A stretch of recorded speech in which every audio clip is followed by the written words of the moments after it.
Physical media man, physical media man, physical media man. What'd you buy? Was it something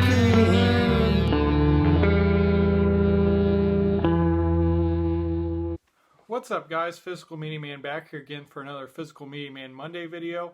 I have a special video for you guys this week. Because of the channel, I was able to get press credentials for the Heartland International Film Festival. I'm wearing a shirt from the festival. I've previously been, I'll try to leave the link down below to that previous festival. But this year, I hopefully will have two interviews videos for you. This one is the first one. I reached out to Aizzah, the star, co-writer, and producer for the film Americanish. We had watched this from the Over the Rhine Festival and really enjoyed it. So thanks so much to her for agreeing to do the interview. I think it turned out great. And like I said, we really enjoyed the film, so I definitely recommend checking it out if you can. Hopefully there'll be a physical release of it in the future. And I'll also leave the link down below to the website for the film, as well as the Instagram page for the film and anything else to do with the film that I can find. So without further ado, here comes the interview. Hi, I'm Joe, Physical Media Man on YouTube, and I'm here with Aizzah, the star, co-writer, and producer of Americanish. We recently watched this on the Over the Rhine Festival and really enjoyed it. So if you want to talk a little bit about your film. Oh my goodness, yeah, thank you so much. It's so funny you watched it Over the Rhine. Yeah. That was such a special screening for us because we had the community sponsor it. So it was the American Muslim community that kind of got together with the festival. There's also Rula, who's an activist plus lawyer, human rights lawyer.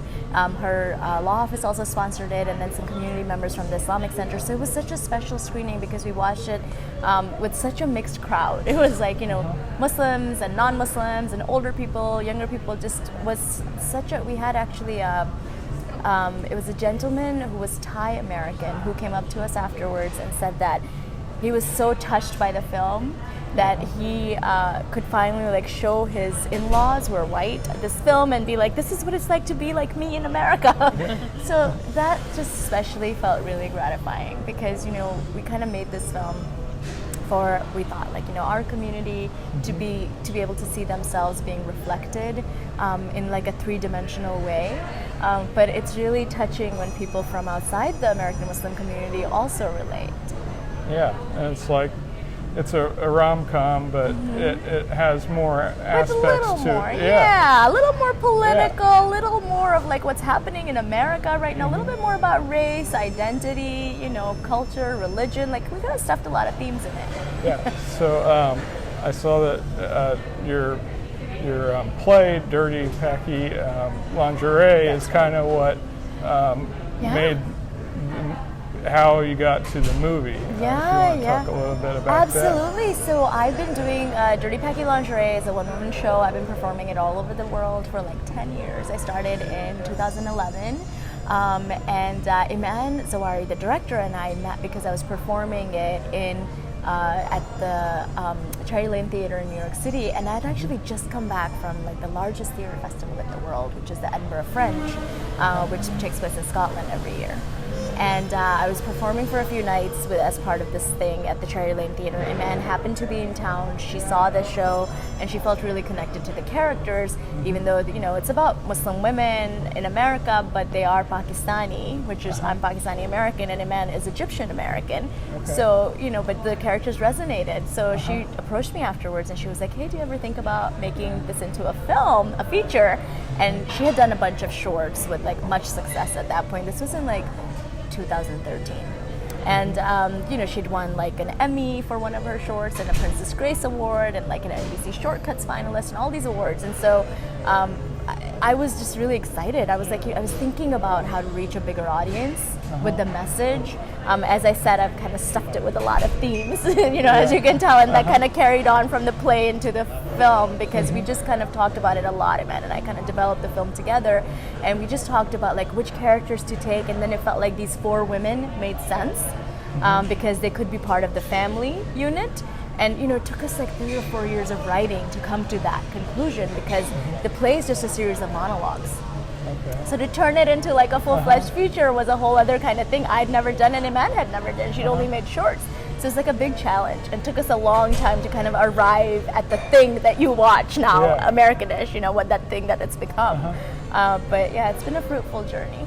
Yeah, sounds like it. And then, so the 4 characters that came from the play to the movie, did you have a hard time deciding on what character that you would play? And oh my goodness, it's so funny you asked that question. I always thought I would play Amira.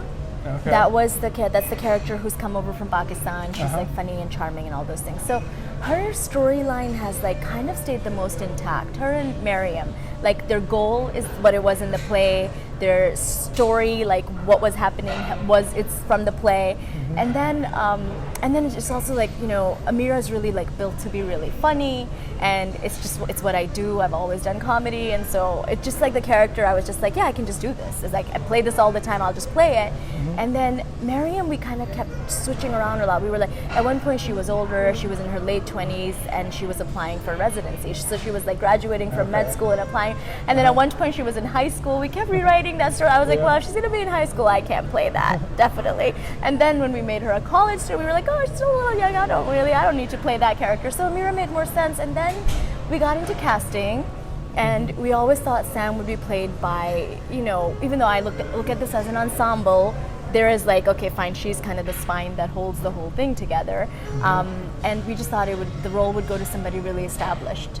So we were trying to get like big names for that role, and then it kind of didn't happen, So then we were just casting, we were talking, and I, within the industry, I feel like people who look brown, like me, we just always like get put in the other box. So a lot of roles you would see me do on TV and film that I traditionally get cast in, it's either like I'm speaking a foreign language, or I'm speaking with an accent, or it's always like the other. So because I speak other languages, I'm very proud of that, and I've been historically proud to bring that experience to TV, but just thinking about it in the longer term, it's like I don't want to be othered. I'm American, and I'm like, how do I not typecast myself as the girl who's come over from another country who speaks in another language, who speaks with an accent. I was like, how do I not put myself in that box? So when we couldn't cast the role of Sam, and then I actually went back to Iman and I was like, Iman, I know I always said I would play Amira, but I think I actually really want to now play Sam, because I don't want to be put in the other box. I just want to be like an American girl, like doing the thing, having a career and having a life. So that was kind of how that came about. Okay, yeah, that turned out really well. Thank you. And then also, it's an independent film. Yeah. If you want to talk a little bit about like from the other side of it, like how it was made and that type of thing. Yeah, look, it was really, really hard, and the reason it took Iman and I 8 years to make this film is because we didn't have funds. We couldn't get anybody interested in producing it. We couldn't get the funding together, and then we just kept trying to raise money like within the American Muslim community. And at the end of the day, all of our donors and our investors are all Western Muslims, either from Canada, America, or Europe. So we were able to do it, but it was really tough because the American Muslim community as a whole kind of really doesn't support the arts. It's a fairly new thing. I think, we're like a new wave of immigrants in the country, and people are now, I feel like more like people in their 20s and 30s now have grown up here, but the generation before that's actually accumulated the wealth haven't quite grown up here, so they have very different ideas of like where they want to invest their funds, and community as a whole doesn't really see film as a viable investment. So it just took us a very long time to kind of, make that happen. Well, and then, so now you're back doing the play some, is that correct? I am back doing the play. So the next time I do the play is going to be in Sardinia, in Italy, in November, if all things go well, knock on wood, but it's like a little bit up in the air. It's supposed to be November 20th, 21st. I'm supposed to be there.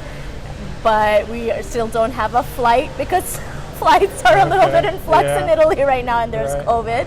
So I'm just hoping for the best. But I'm still performing it. Yeah. Oh, that's great. So this has won 4 awards, plus it just won the Heartland narrative award, which is a big deal. Which is a big deal. And then I just got a call from a man who's not here, the director, and she just got a directing award. I don't know if I'm allowed to say which festival she got. I don't know when they're announcing, so I won't say it. But we just won a 6th award. Wow. Which is very exciting because we've only been screening since end of May. This is really exciting. Yeah. Yeah. And then do you know if there'll be, since I'm a big physical media collector, will there be a way to purchase the film at some point? Yes, there will be. We are working that out now. I feel like we may have some news in the next few weeks on that front. Okay. Yeah. And then do you have anything else kind of going on other than the play? And yeah, I do have a few things going on. So I'm actually part of just a production that I'm cast in as an actor. When I go back, I film that. It's a TV show for actually the South Asian market, which I'm really excited to jump back into. I haven't done that in like years. And then I just have been working with a group of American Muslim female comics, and we created a writer's room about a year ago, and we finally got to film this. It's a sketch-based pilot called Muslim Girls DTF. But discuss their faith, wink, wink. So, but DTF also. So it's just, for me, it's all about like gathering American Muslim women in a space and like uplifting each other, and also like showing people that we're not a monolith. So I'm super excited we just filmed it. I'm in the middle of editing it right now with some really funny editor ladies based out of New York, and I'm excited to get that out into the world. That sounds great. Is there anything else that you want to talk about? Yeah, if you guys want to follow the Americanish journey, you can. We're on all of the social media at Americanish Film, so you can find us. Also at americanishfilm.com if you want to sign up for our newsletter and see where we're going next, because we have 16 more screenings coming between now and December in North America. We had a lot of fun watching it. It was a really good film, so definitely check it out if you can. Thank you. Physical media man, physical media man, physical media man.